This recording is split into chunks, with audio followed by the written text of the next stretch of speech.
L'expérience poétique, un podcast par Mathilde Vermeer.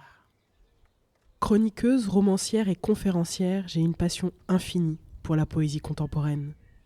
Depuis septembre 2021, à travers ce podcast, je vous fais découvrir les plumes qui me touchent, me galvanisent, élargissent mon horizon. Il faut que je commence par un aveu.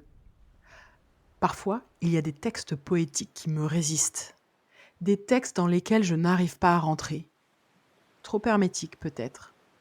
Ce fut le cas pendant longtemps avec la poésie de René Char. J'avais envie de découvrir cet écrivain à cause de sa trajectoire, à cause de sa place singulière sur la scène littéraire française, mais à chaque fois que je le lisais, je sentais que le sens m'échappait, je me sentais comme exclue. Pour cette saison 4, je ne voulais pas passer à nouveau à côté du poète. Alors je suis revenue à ce que je dis. La poésie, pas besoin de la comprendre. Il suffit de se laisser porter par une musique, des images, une fugace émotion. J'ai repris les recueils. Lire et relire, laisser le charme opérer. Et il a opéré, avec l'ouvrage Commune Présence, paru chez Gallimard en 1978. Un ouvrage particulier, une anthologie établie par l'auteur lui-même. Je vais d'ailleurs démarrer avec le texte qui donne son titre au recueil. Écoutez. Tu es pressé d'écrire, comme si tu étais en retard sur la vie.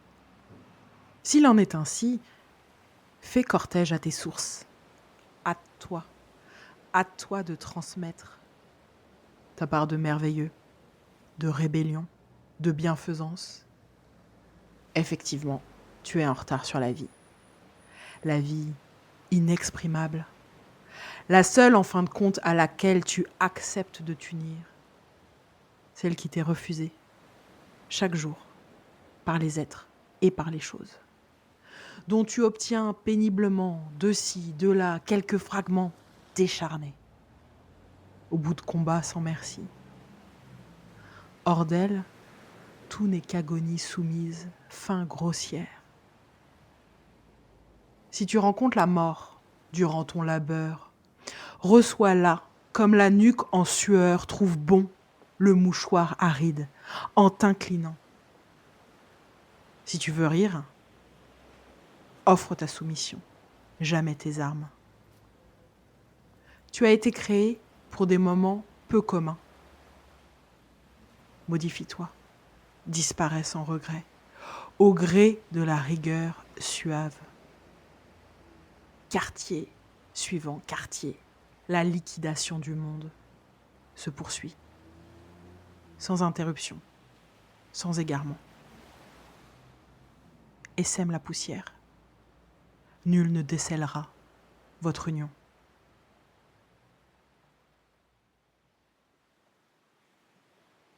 Soudain, avec ce texte, avec ces idées de transmission, de rébellion et d'union à la poussière, j'ai été conquise par les mots de René. Ensuite, il y a eu une dizaine de poèmes qui se sont faufilés jusqu'à mon cœur. Écoutez ce texte d'une autre couleur. Ce texte a pour titre « Faste ». L'été chantait sur son roc préféré quand tu m'es apparu. L'été chantait à l'écart de nous qui étions silence, sympathie, liberté triste, mer plus encore que la mer dont la longue pelle bleue s'amusait à nos pieds. L'été chantait et ton cœur nageait loin de lui. Je baisais ton courage, entendais ton désarroi. Route par l'absolu des vagues vers ces hauts pics d'écume où croisent des vertus meurtrières pour les mains qui portent nos maisons. Nous n'étions pas crédules, nous étions entourés. Les ans passèrent. Les orages moururent. Le monde s'en alla.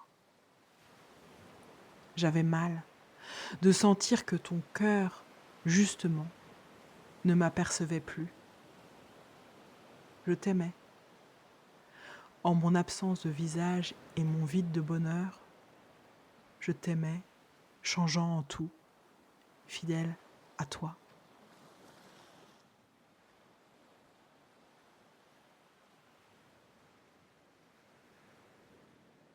Évidemment, je lis le poète avec humilité, dans la timidité de la rencontre encore toute fraîche. Comme en philo, quand on doit apprivoiser un vocabulaire, un univers. Je le lis avec mon émoi comme boussole, en espérant que mes choix de lecture viendront cheminer en vous. Il y a cet autre texte notamment qui me bouleverse, sans trop savoir pourquoi je suis bouleversée. Ce texte a un titre mystérieux. Il y a la lettre A en majuscule et après 3 étoiles. Comme si peut-être le prénom de la personne à qui ce texte s'était adressé était caché. Ceci étant dit, rentrons dans le poème.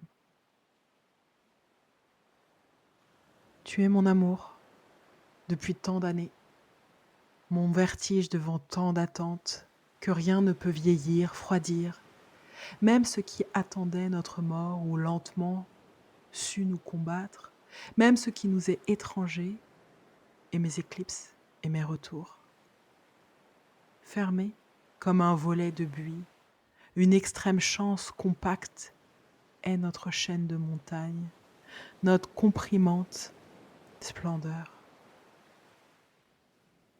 Je dis chance, ô ma martelée, chacun de nous peut recevoir la part de mystère de l'autre sans en répandre le secret.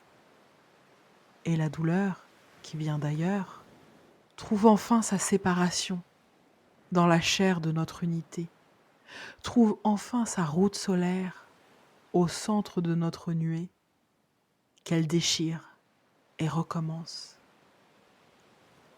Je dis chance comme je le sens.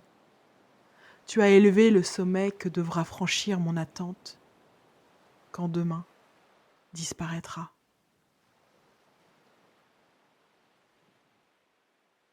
Enfin, si je sais pourquoi je suis bouleversée, c'est la douleur que contient ce texte qui m'atteint, cette douleur mêlée à l'amour.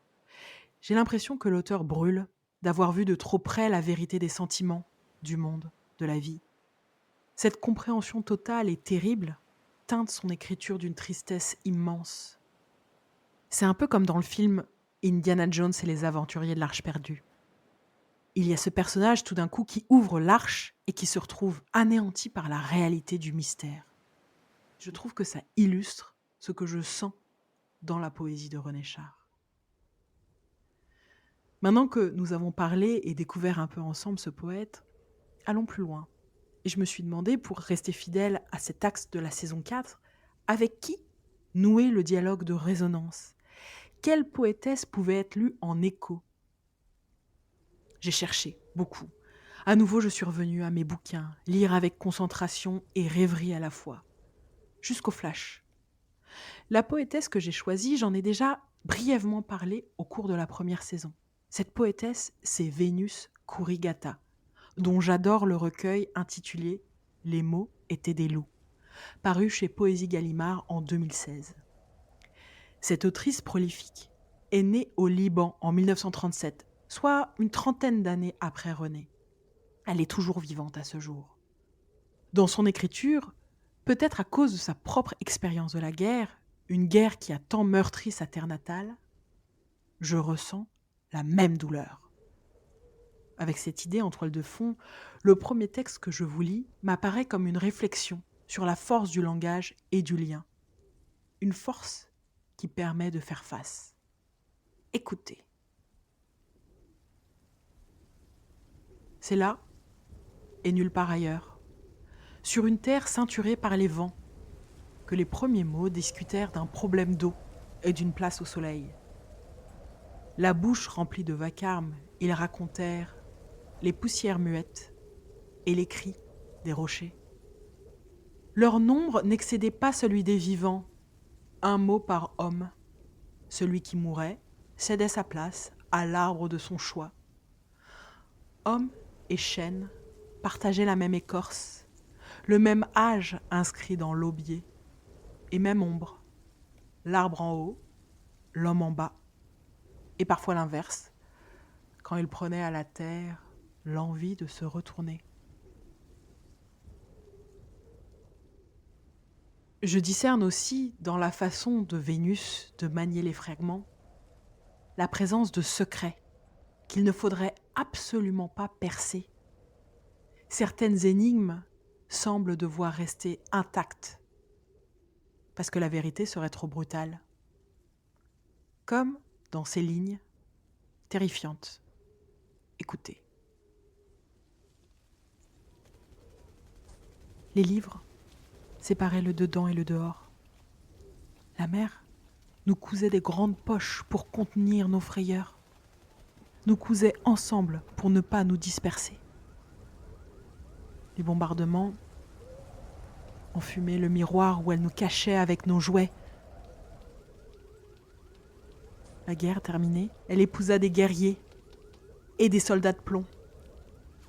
La maison s'enfonçait à mesure qu'elle se mariait et que nos larmes couraient sur ses joues.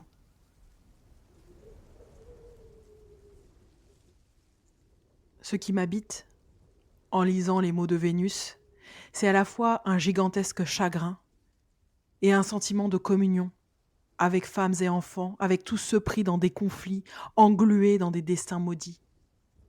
La poésie comme une main tendue pour construire des ponts entre les humains, comme un baume sur des blessures trop sanglantes. Enfin, pour finir cet épisode avec une pointe de légèreté, je vous lis un dernier texte. Elle entre dans les rêves de ses voisins, sans frapper. Leur empreinte des allumettes, un œuf, un chat, fait main basse sur leurs souvenirs, qui se connaissent depuis l'enfance, sur leurs mots quotidiens, qu'elle met ensemble pour mieux les connaître. Puis cherche la sortie dans le noir, sa voix ayant soufflé la lampe.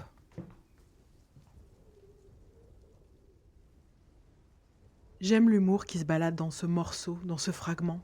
J'imagine une jeune fille, une jeune femme libre, audacieuse, impertinente. Je me dis que ce personnage est peut-être une allégorie de la poésie. Cette poésie qui nous aide à trouver la sortie dans le noir. Cette poésie qui nous fait le cadeau de la fantaisie, du partage des rêves, du recyclage des souvenirs.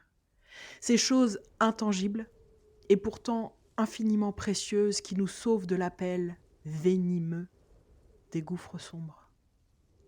Oui, grâce à l'expérience de la beauté, grâce aux mots qui brisent le silence, la voix peut bien souffler la lampe. Il reste toujours un chemin vers la lumière.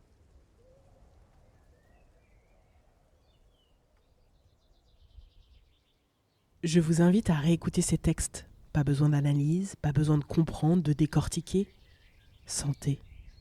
Laissez flotter en vous, oser l'expérience poétique. Si vous avez aimé ce moment, je vous remercie de mettre un commentaire positif sur votre plateforme d'écoute. Sur Spotify et Apple Podcast, vous pouvez aussi le noter 5 étoiles. Cela aide à gagner en visibilité et à atteindre plus de personnes. Envie d'offrir un coup de pouce supplémentaire ? Faites un don sur Tipeee, partagez un épisode à un ami, parlez du podcast sur vos réseaux sociaux et mentionnez-moi, @Mathilde Vermeer. Ensemble, mettons de la magie dans le monde. Je vous dis rendez-vous très bientôt pour une nouvelle dose de poésie.